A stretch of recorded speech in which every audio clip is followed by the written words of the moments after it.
चार तत्व मिलते हैं तो पांचवें तत्व की उत्पत्ति हो जाती है, और पांचवें तत्व की जब उत्पत्ति हो जाती है तो वो चेतन हो जाता है। जड़ से चेतन की उत्पत्ति कैसे हो सकती है, ये माना नहीं जा सकता है। और वो उदाहरण देते हैं, जैसे पान में कोई रंग नहीं है, चूना में कोई रंग नहीं है, सुपारी में कोई रंग नहीं है, कत्था में कोई रंग नहीं है, लेकिन जब इनका मिश्रण किया जाता है तो एक लाल रंग की उत्पत्ति हो जाती है। ये उदाहरण देते हैं चार मार्ग वाले। लाल रंग उसमें किसी में नहीं है, लेकिन मिलने से, चारों के मिलने से लाल रंग की उत्पत्ति हो जाती है। ठीक इसी प्रकार से ये पांचों तत्व मानते नहीं आकाश को, चारों तत्वों के मिलने से चेतन तत्व पंखा बंद कर दो, तो सोने से नहीं, वो सोने तो उसी से उत्पन्न हुआ है, ब्रह्म से ही सूर्य, एक ब्रह्म के अलावा दूसरा नहीं था, और वही सृष्टि के रूप में वही बदल गया।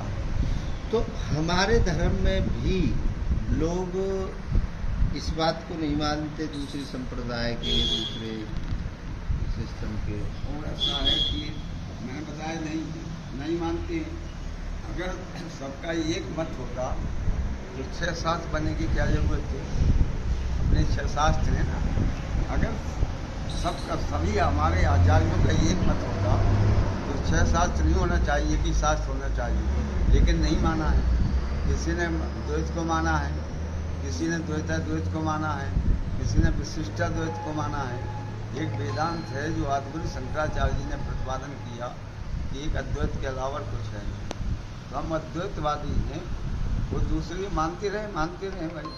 कोई सांख्य को मानता है, कोई योग को मानता है, लेकिन आदिगुरु शंकराचार्य जी, आप उनकी शंकर दिग्विजय पढ़ेंगे पुस्तक में, तो सारे उनको बौद्ध धर्म को, जैन धर्म को, और ये तुम्हारे सांख्य को, योग, मीमांसा, सभी को काट दिया।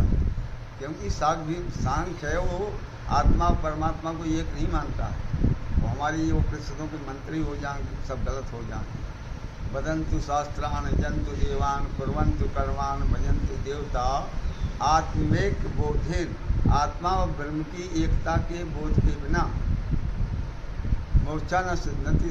ब्रह्म सतांतरे की, ब्रह्मा की भी 100 वर्ष की आयु बीतने पर भी मोक्ष नहीं होगी।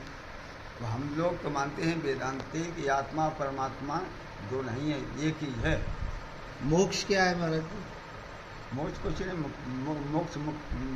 मोक्ष ये एक तरह से मोक्ष की ये बात है कि जहाँ हमने बंधन मान लिया है, बंधन, ये